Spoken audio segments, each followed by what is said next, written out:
코리아 비즈니스 리뷰입니다. 오늘 저의 코리아 비즈니스 리뷰에서는 요즘 해외 투자자들의 시선이 쏠리고 있는 한국 AI 주식, 이른바 KAI 주식에 대해 좀 더 깊게 파고들어 보겠습니다. 저희가 직접 취재하고 분석한 내용들을 바탕으로 이야기 나눠보죠. 네, 사실 엔비디아가 워낙 강력하잖아요. 그런데 왜 글로벌 투자자들이 지금 한국 AI 기업들을 주목하는 걸까요? 여기서 어떤 새로운 기회를 보고 있는 건지 이게 좀 궁금하네요. 네, 오늘 바로 그 부분을 좀 집중적으로 파헤쳐 보려고 합니다. 해외 투자자들이 주목하는 한국 대표 AI 기업, 세 곳을 중심으로요. 왜 주목하는지, 그 배경과 함께 투자 시에는 또 어떤 점들을 고려해야 할지 이런 것들을 짚어드릴게요. 핵심 기술력이나 시장 위치, 그리고 성장 가능성 이런 걸 중점적으로 보겠습니다. 좋습니다. 그럼 가장 먼저 역시 가장 뜨거운 관심을 받는 곳부터 시작해야겠죠? SK 하이닉스 빼놓을 수 없을 것 같은데요.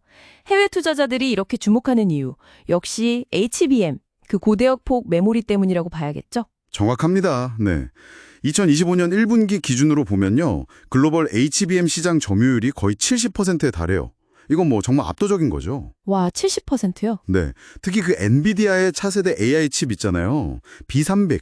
여기에 들어가는 HBM3E 12단 제품. 그러니까 메모리를 12층으로 쌓은 고성능 제품인데 이걸 사실상 단독으로 양산해서 공급하기 시작했다는 점. 이게 아주 중요합니다. 이야, 70% 점유율도 놀라운데 단독 공급이라니. D램 시장에서도 1위고 또 HBM 매출 비중이 계속 늘면서 수익성도 굉장히 좋아지고 있다고요. 2024년에는 역대 최대 실적도 예상된다면서요. 매출 66조, 영업이익 23조 이 정도 전망이면 와, 정말 대단한데요? 네, 그렇습니다. 그야말로 독보적이라고 할 수 있죠. 기술 격차도 계속 벌리고 있어요. 2025년 상반기에는 16단 HBM3 샘플을 내놓고 또 세계 최초로 HBM4 12단 샘플까지 주요 고객사에 제공했거든요. 최초로요? 네. 그러다 보니 엔비디아의 젠슨 황 CEO가 직접 SK 하이닉스 부스를 찾아와서 기술 지원 좀 해달라 이렇게 요청했을 정도니까요. 단순 공급사를 넘어서는 거죠, 이제. 깊은 기술 파트너십을 보여주는 사례라고 할 수 있습니다. 그렇군요. SK 하이닉스가 이렇게 HBM에서 앞서 나가는 동안 삼성전자는 좀 다른 전략을 구사하고 있다는 분석이 흥미롭더라고요. HBM에서는 약간 추격하는 입장이지만 오히려 다른 강력한 카드가 있다, 이런 이야기죠. 네, 맞아요.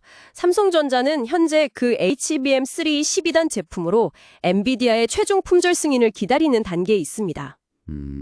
업계에서는 거의 양산 임박했다, 이렇게 보고 있고요.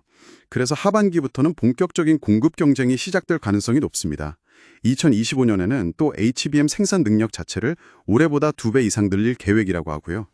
그럼 삼성도 HBM 경쟁에 본격적으로 뛰어드는 거군요. 그런데 삼성전자의 진짜 차별점은 다른 데 있다, 이런 분석이 많던데요. 그게 바로 GAA 공정, 이거 맞나요? 이게 왜 그렇게 중요한 겁니까? 네, 그게 핵심입니다. GAA, 게이트 올어라운드 공정인데요. 이게 기존 반도체 트랜지스터 구조를 완전히 바꿔서 전력 효율하고 성능을 동시에 아주 크게 향상시키는 차세대 기술이에요. 복잡한 AI 연산을 처리하는데 훨씬 유리하죠. 전력 효율하고 성능 둘 다요? 네, 삼성이 세계 최초로 3나노 GA 양산에 성공했고 2025년에는 2나노 GA 양산을 목표로 하고 있습니다.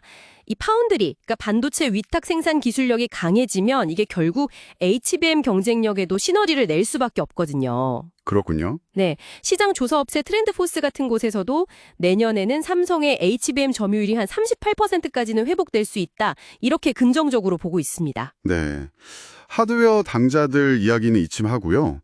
이번에는 AI 소프트웨어 기업 알체라 이야기를 좀 해볼까요?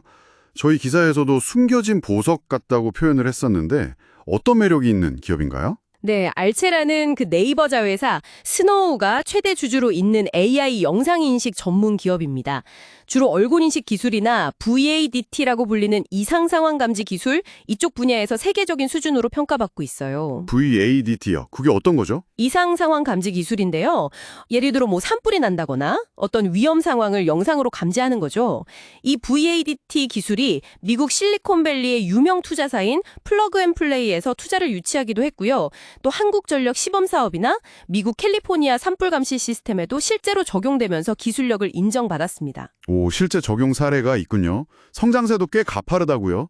글로벌 얼그린식 시장 자체가 커지고 있고 또 금융권 같은 곳에도 기술을 공급하면서 안정적인 기반을 다지고 있다고요. 얼가 큰 손들 움직임은 아직 뭐 뚜렷하진 않다지만 실리콘밸리 쪽에서는 관심이 실제 투자로 이어지고 있다. 이 점이 중요해 보이네요. 네, 맞습니다. 기술 중심지에 관심이 크다는 거죠? 자, 그럼 이제 좀 더 큰 그림에서 한번 보죠.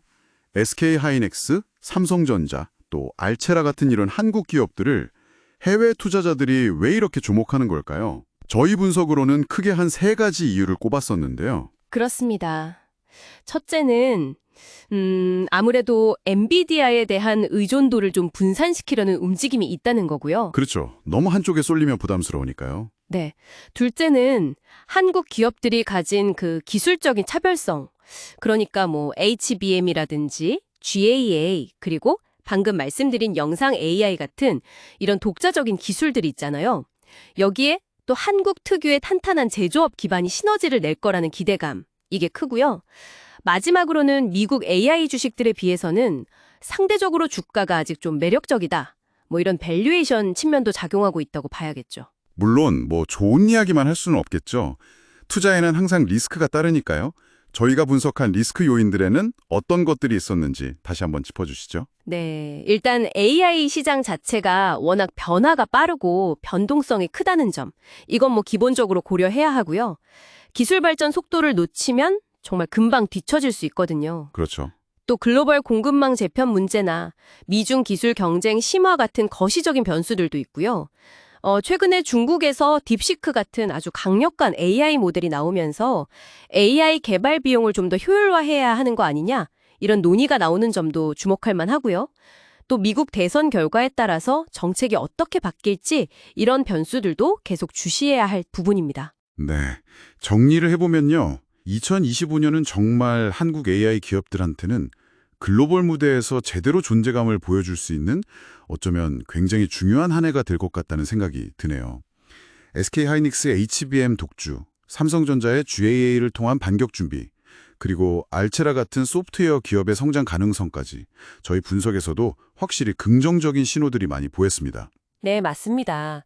한국이 다가오는 AI 시대에 정말 핵심 플레이어로 부상할 수 있는 가능성을 충분히 보여주고 있다고 생각합니다.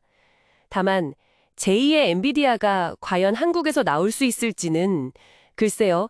결국은 끊임없는 기술 혁신 그리고 글로벌 시장을 얼마나 효과적으로 공략하느냐 여기에 달려있지 않을까 싶습니다. 맞습니다. 오늘 저희 코리아 비즈니스 리뷰의 분석이 KII 주식에 대한 여러분의 이해를 넓히는데 조금이나마 도움이 되었길 바랍니다. 자, 마지막으로 이런 질문을 한번 던져보고 싶네요. 과연 이 뛰어난 기술력만 있다면 글로벌 AI 패권 경쟁에서 최종 승자가 될 수 있을까요? 아니면 우리가 미처 예상하지 못한 어떤 변수가 나타나서 이 KAI의 발목을 잡게 될까요? 지금까지 코리아 비즈니스 리뷰였습니다. 감사합니다.